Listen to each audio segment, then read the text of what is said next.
But that takes us to the Ireland tour of England. Such a big tour, such a large journey.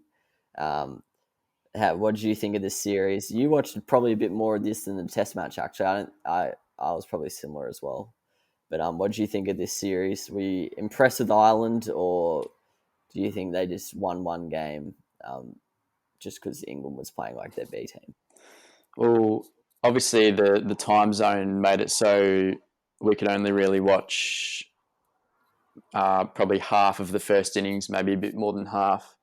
Yeah. So the first two one-dayers, we saw Ireland be about 6 for 50 in both of them. And Yeah. I was just like, Jesus Christ.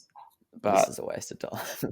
But then you wake up and see Kevin O'Brien did some things. And then obviously the last one-dayer, didn't watch it, but got no idea what happened there. Like, I don't know if we bowled like shit or they just put on a clinic.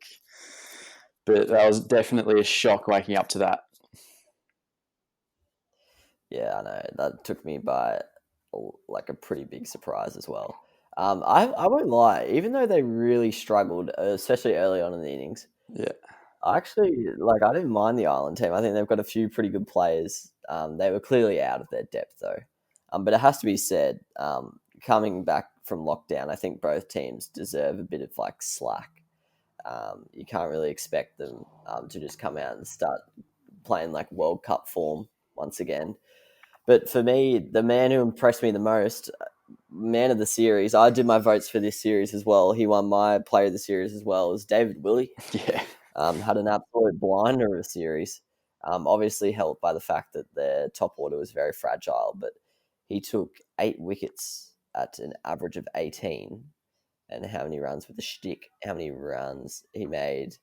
98 runs in 2 innings, and one of them were not out. So just dominated with bat and ball. Not sure who would have picked that. In our preview for that series, I don't even know if we had him in the team. I don't know. I think we were in a toss up between him and Topley, I think.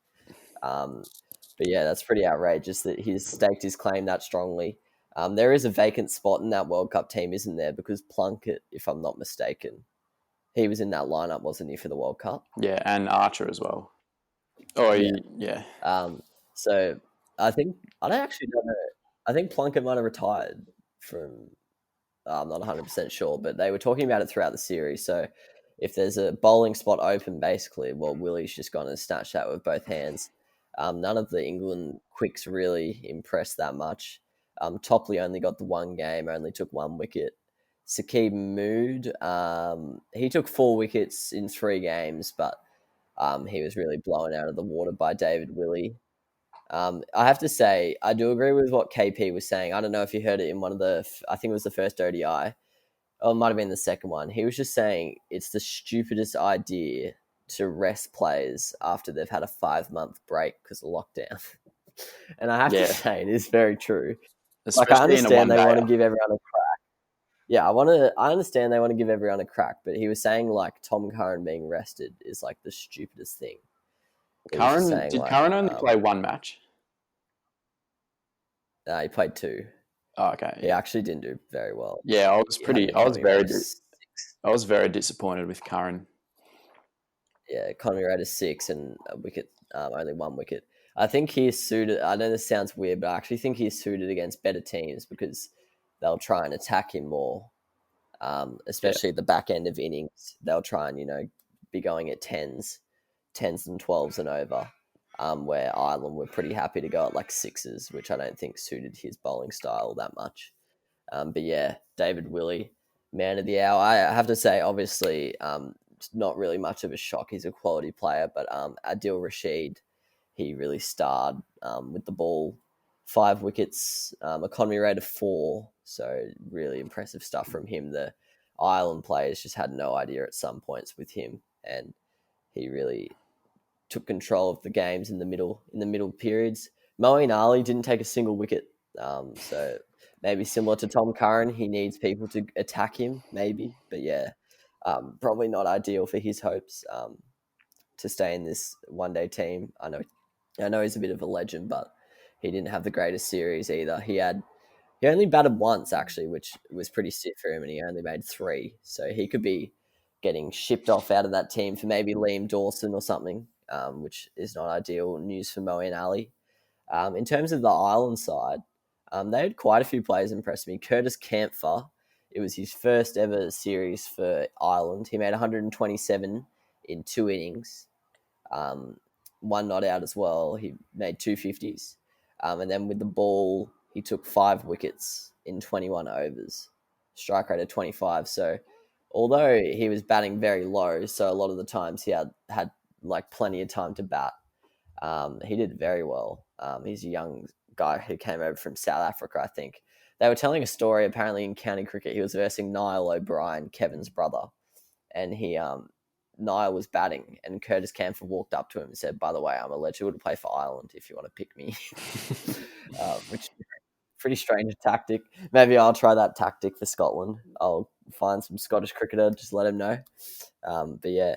And then in terms of the other votes, so Campher got 5 votes for me, and then Bairstow and Sterling were also tied on 5.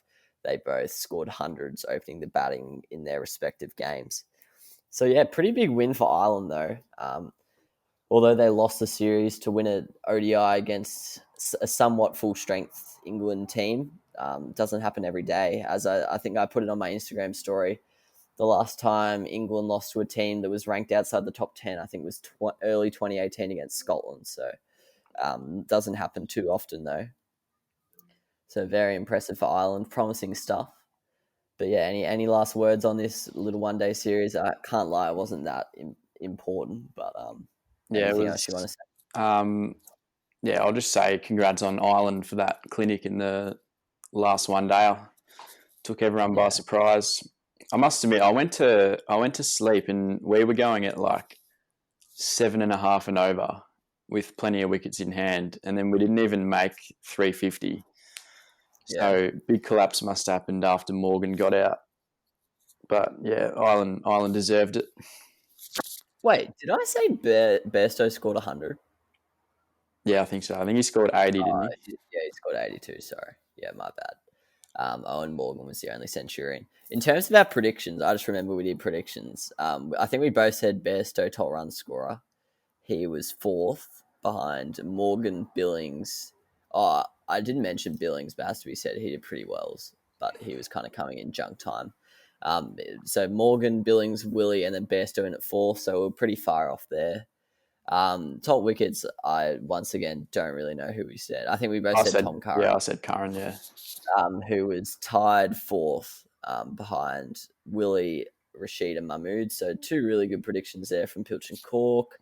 Ireland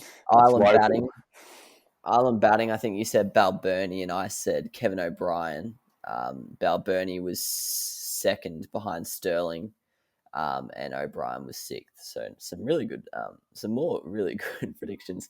I guess Balburney did all right, scored a century.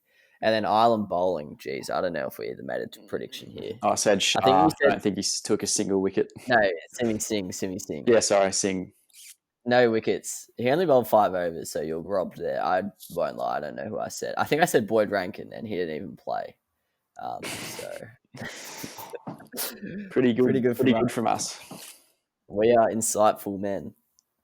So yeah, that's it. It's a miracle! Oh yeah! What about that one? Unbelievable! Balotelli, Aguero! Crowd cheers. Here's Siddle. Oh, the ball is close. He's going.